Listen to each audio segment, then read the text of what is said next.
Commission on Elections office in Pilar Abra said they weren't informed that Vice Mayor Jaja Disono would be keeping a group of security personnel under her wing. This is why they were surprised after Disono's camp clashed with local police, killing one of the Vice Mayor's security details. As far as the COMELEC is concerned, wala pong dumaan sa akin na request for security personnel si Vice Mayor Jaja Disono. Sabi naman ng kapulisan, ang request nila ay police officers. Hindi naman po security personnel na galing sa Philippine Marines. Basa added that Abra has been relatively peaceful since the 2019 midterm elections. The province was also removed from the list of areas of concern despite its long history of political-related violence. Only 4 out of 27 towns in Abra are under yellow category or areas with intense political rivalry, including Pilar. However, Abra's present political situation is quite different now. At ang assessment ng PNP in their report ay wala na daw pong PAGS. So, kung meron mang pong PAGS ngayon, I believe mga new recruits lang ang mga yan. Wala na yung mga dati. After Tuesday's standoff, the local COMELEC office has not yet decided the next status for the town of Pilar. Despite this, authorities reiterate that it was an isolated case and that the upcoming polls in the province will be peaceful. For News 5, Jenny Dongon, We Are One News. Meanwhile, the COMELEC has begun dispatching automated election system supplies for the May polls. Trucks containing the vote counting machines and other election supplies left the COMELEC warehouse in Laguna for its regional hubs nationwide. The poll body said that the dispatch of various election items is on track. Various election stakeholders were also invited to observe the activity. Presidential candidate Ping Lacson is getting support from former government officials for the upcoming polls. Mean Los Baños with the story. Former government officials have expressed their support for presidential candidate and Senator Ping Lacson. Among those is former BIR Commissioner Kim Menares, who served under the Aquino administration. You will see LSSG, that means Lacson Soto support. So we're supporting.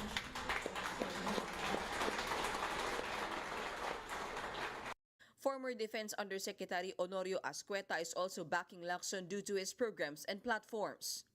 Believe na believe ako sa programa o platform ni Ping Lacson. Was directly under me sa PNP. He was a good follower who developed himself to be a good leader. Ascueta said that those from the Philippine Military Academy always strive for the best. So we are for excellence. Ganyan si Ping. Kaya yan, aayusin ang gobyerno. Despite Lacson's low ranking in surveys, former DICT Undersecretary Eliseo Rio believes that the polls can be manipulated. Ang sagot ko dyan, being from the Information and Communication Technology, itong pong mga polls na nababasa mo natin,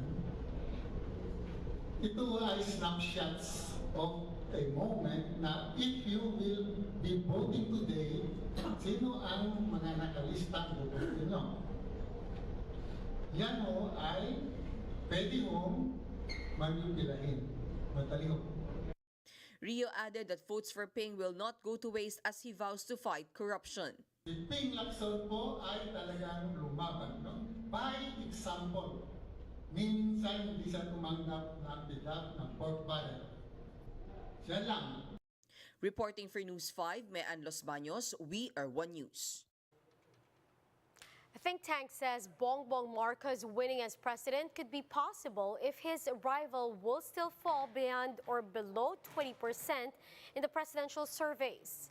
In an interview with 1PH sa Totoo Lang, Strat-based AD-R Institute, President Dido Manhid said that the SWS survey in February showed that Marcos Jr.'s rating went down to 46%.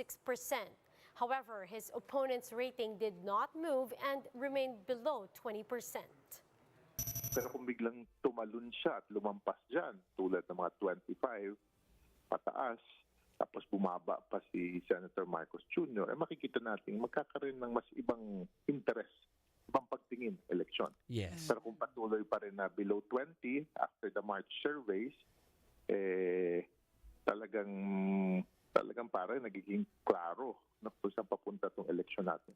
Okay. Of course, a strong candidacy for Marcos Jr. Pero again, all these surveys reflect what you call preferences at that moment. We'll be back with more stories after the break. Keep it here on One News.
You're still watching One News Now. I'm Riza Diaz.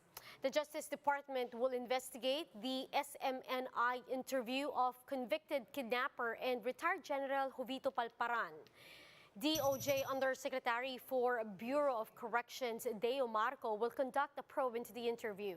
The DOJ said that Palparan did not receive any request or permission for the interview. The agency added that they will verify if granting interviews may be considered an operational matter under Bucor.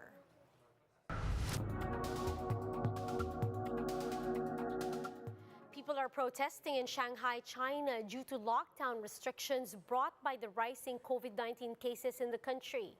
More details in this Bloomberg Quick Take.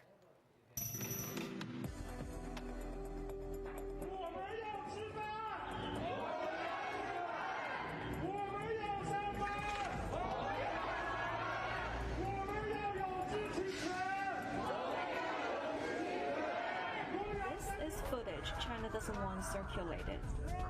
Residents of a Shanghai housing compound are protesting against the city's COVID lockdown measures. They've been confined to their homes since March the 2nd and have undergone over 10 rounds of mass testing. According to a person familiar with the matter, these videos are being actively censored from Tencent's WeChat platform. The person says Tencent told staffers the videos were taken down because they violated China's laws. A third video, which doesn't contain people chanting phrases like freedom, is allowed to remain online. A Tencent representative declined to comment. The censorship reflects China's growing dilemma over its COVID-0 approach as it takes a massive economic and social toll on the country. Some 71 million people across the country are in lockdown or imminently facing one. China is going through its worst COVID outbreak since the pandemic began in Wuhan, and Shanghai is at the epicenter with daily infections hitting 5,653 on March 30th. And those are the top stories of the hour. Join us later again at 4:30 in the afternoon as we continue to monitor the day's biggest stories. You can also catch One News on Signal Play app. Register for a free account now, www.signalplay.com, and stream One News live anytime, anywhere. I'm Riza Diaz. Mask on, wash hands, and stay safe, Philippines. We are One News.